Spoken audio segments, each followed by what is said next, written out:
Good morning friends, कैसे हो आप सभी। तो रिकॉर्डिंग जिज्जी की कल मैंने एक रिएक्शन वीडियो बनाई थी और जिसमें मैंने वही सारी बातें बोली थी जो लाइव में बोली गई थी, जो लाइव में उनके रिश्तेदारों ने लिखा था कि ये अपने देवर को अंगूठी गिफ्ट वगैरह दे रही थी।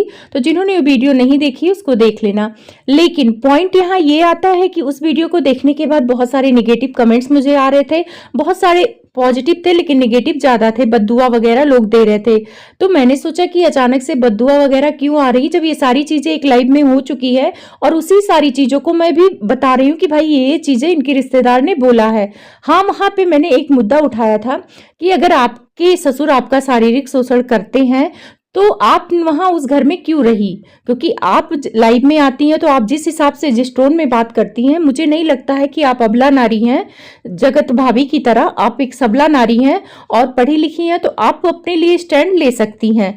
लेकिन मैंने सोचा कि 2 पॉइंट से सोचा जाए। कल तो ये सारी बातें मैंने की, लेकिन आज मैं दोनों पहलुओं पे बात करूंगी, यहाँ रिकॉर्डिंग जिज्जी के बारे में और उनके सास ससुर के बारे में। तो बहुत ध्यान से वीडियो देखना और वीडियो अच्छी लगे तो लाइक करना ना भूले।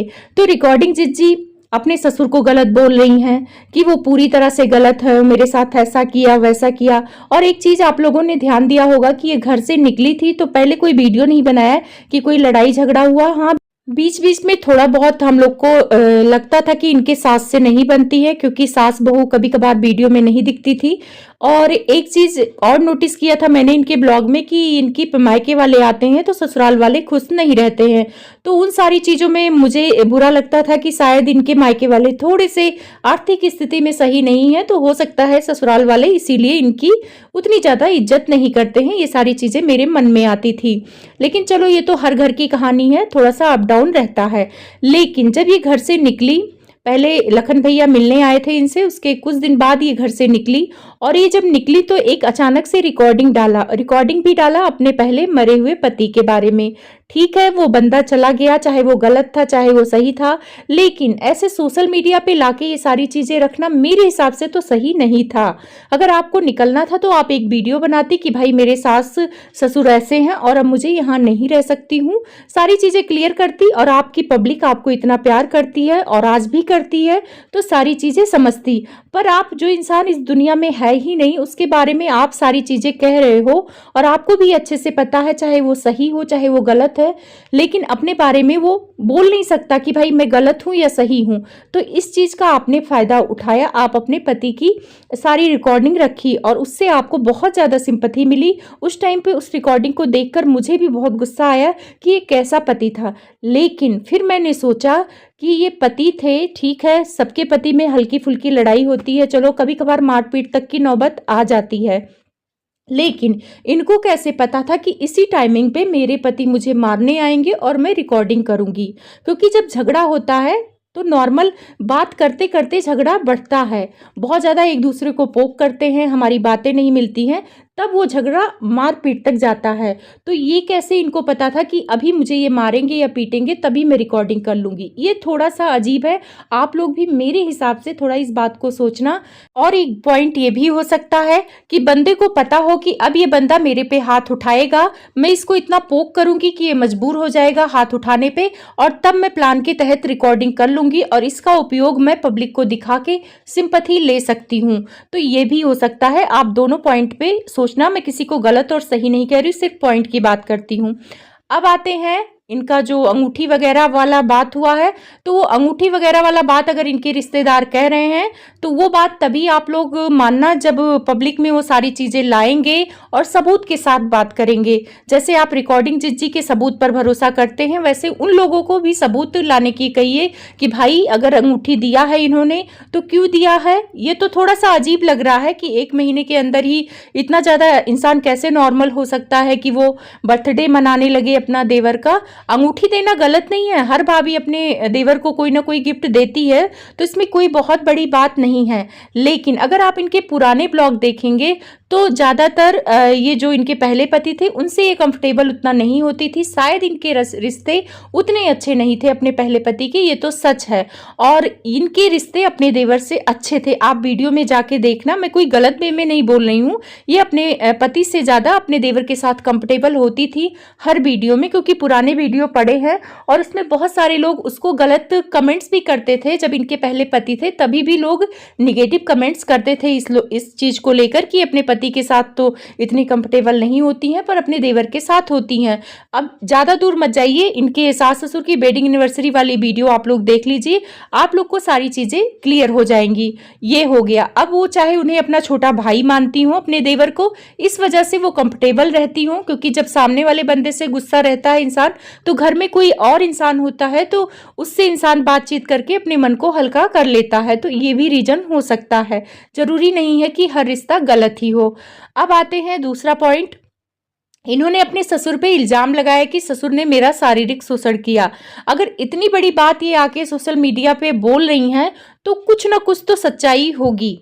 मैंने कल ये बोला था कि इनको बोलना चाहिए था, लेकिन मैंने इसको सोचा दूसरी तरफ से कि हाँ, हो सकता है इतनी बड़ी बात अपनी इज्जत पे कोई लड़की ऐसे अचानक से आके नहीं बोलेगी, तो कोई ना कोई सच्चाई होगी।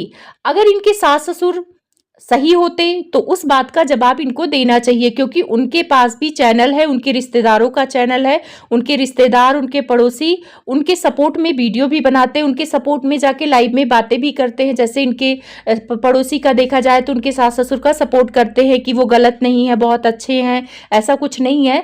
तो अगर ससुर पे एक बहू इतना बड़ा और इतना गंदा और घिनौना इल्जाम लगा रही है, और वो ससुर सोशल मीडिया पे था, क्योंकि ब्लॉग में दिखते थे तो सोशल मीडिया वाले जितने भी लोग हैं उनको पहचानते हैं, तो वो सारी चीजें क्लियर करनी चाहिए उन्हें, क्योंकि उनकी भी इज्जत का सवाल है, क्योंकि वो भी टीचर या जो भी जॉब करते हैं तो बहुत सारे लोग उनके आस पड़ोस के वीडियो देखते होंगे, तो उनकी इज्जत पे धब्बा लगा है। तो उन्हें अपने पड़ोसी की वीडियो में या अपने अंशु के वीडियो में सारी चीजें क्लियर करनी चाहिए। दूसरा, इनके पड़ोसी ने कहा कि उनको प्रॉपर्टी का कागज दिया गया है इन्हें, रिकॉर्डिंग जिज्जी को। तो रिकॉर्डिंग जिज्जी भी अगर सच्ची है तो वो प्रॉपर्टी का कागज आके दिखाएं कि भाई मेरे को दिया गया है, और नहीं दिया गया है तो वो भी आके वीडियो में बोले। जबकि आज वीडियो आया है, आज या कल वीडियो आया है, इन्होंने उस बारे में कोई बात नहीं की जो लाइव में इनके ऊपर आरोप लगा है। बहुत सारे लोग कमेंट्स भी कर रहे हैं कि आपको बदनाम करने की कोशिश की जा रही है, आप पुलिस में केस करिए। मैं कमेंट लगा दूंगी, बहुत सारे नेगेटिव कमेंट्स भी हैं, कुछ पॉजिटिव कमेंट्स है, कुछ नहीं बहुत ज्यादा ही पॉजिटिव कमेंट्स है, क्योंकि इनकी चाहने वाली जनता बहुत ज्यादा है। अब मैं इनके ससुर को भी बोलूंगी कि अगर आपने प्रॉपर्टी के कागज दिए हैं तो आप भी अंशु या किसी के भी वीडियो में आके डंके के चोट पे बोलिए कि हाँ मैंने दिए हैं उनको प्रॉपर्टी के कागज, उनके पति के नाम का जो भी है, और जो इनके ससुर के नाम है वो तो भाई उनकी अपनी मर्जी है। बहुत सारे रिकॉर्डिंग जीजी के चाहने वाले बोल रहे हैं, जो धीरज हैं उनके बुआ के लड़के, वो उसके प्रॉपर्टी के लालच में अपने बुआ के आगे पीछे घूम रहे हैं। पहले नहीं घूमते थे, तो पहले नहीं घूमते थे भाई, उनके दोनों बेटे जिंदा थे तो उनको घूमने की जरूरत नहीं थी। लेकिन अब जब बहू भी घर छोड़कर चली गई है, अगर इनको रिकॉर्डिंग जिज्जी को अपने सास ससुर की इतनी ही टेंशन थी तो वो घर छोड़ के जाती ही नहीं। वैसे तो ये घर छोड़ के भी आई हैं और बोलती है मैं प्रॉपर्टी नहीं लूंगी, लेकिन फिर बोलती हैं कि मेरी बेटियों को पूछने नहीं आए, लेने नहीं आए। तो दो बातें नहीं हो सकती है ना। अगर आपको उनसे प्यार है तो पहली बार अगर आप उनसे प्यार होता तो आप अपने घर की बात, अगर ससुर आपके ऊपर ऐसा कुछ करते थे तो अपने घर की बात आप बाहर बताती नहीं। और जब आप ससुर को बदनाम कर चुकी हैं तो आप ससुर से कैसे उम्मीद कर सकती है कि वो आपके लिए अभी भी कुछ करेंगे। अगर आपके ससुर आपके साथ गलत करते हैं, 5% भी मैं चांस रखती हूँ कि अगर गलत हुआ है आपके साथ, उस टाइम पे आप नहीं बोल पाई क्योंकि आपके मायके वाले जो आर्थिक स्थिति से सही नहीं है। लेकिन अगर अब आप बोल रही हैं तो खुल के बोलिए कि भाई मेरे ससुर ने ऐसे ऐसे किया। अगर पति की प्रॉपर्टी मिल गई है और सास ससुर की प्रॉपर्टी, जो सेवा करेगा वो लेगा, चाहे उनके रिश्तेदार ले, चाहे ये खुद जाके उनकी सेवा करे, तो उस प्रॉपर्टी की हकदार ये भी हैं। सास ससुर भाई बुढ़े हैं और बुढ़ापे में कोई ना कोई उनको सहारा चाहिए, तो अगर उनके रिश्तेदार सहारा बन रहे हैं तो पब्लिक को प्रॉब्लम क्यों है। जरूरी नहीं है कि आप सिंपैथी के अकॉर्डिंग ही सारी चीजें सोचे, फैक्ट के अकॉर्डिंग भी सोचना चाहिए कि भाई यहाँ आजकल लोग अपने बेटे को बेदखल करते हैं। अगर बेटा नालायक निकल जाता है, लोग उसको प्रॉपर्टी देते हैं जो उसकी सेवा करता है। अब ये सेवा भी नहीं करेंगी, बाहर आज़ादी के साथ घूमेंगी भी और प्रॉपर्टी भी चाहिए, तो ये तो गलत है। सास-ससुर की जो सेवा करेगा, उनकी इज़्ज़त करेगा, चाहे वो धीरज हो, चाहे वो अंशु हो, तो वो प्रॉपर्टी के हकदार हैं। अब इसमें तीसरा कोई आके बोले कि बेटियों का हक, तो बेटियों का हक उनके बाप में होता है। तो बाप की प्रॉपर्टी अगर उन्होंने दे दिया है, वो सारी चीज़ें क्लियर कर दें। अगर नहीं दिया है, तब तो भई गलत है। लेकिन सास-ससुर ने अपनी प्रॉपर्टी बचा के रखी है, तो अपने लिए बचा के रखी है कि उनका जो सेवा करेगा, वो लेगा। बिना सेवा किए आजकल कुछ नहीं मिलता और ये तो कलयुग है। तो प्लीज़ अगर वीडियो कैसी लगी है तो आप लोग बताना ज़रूर।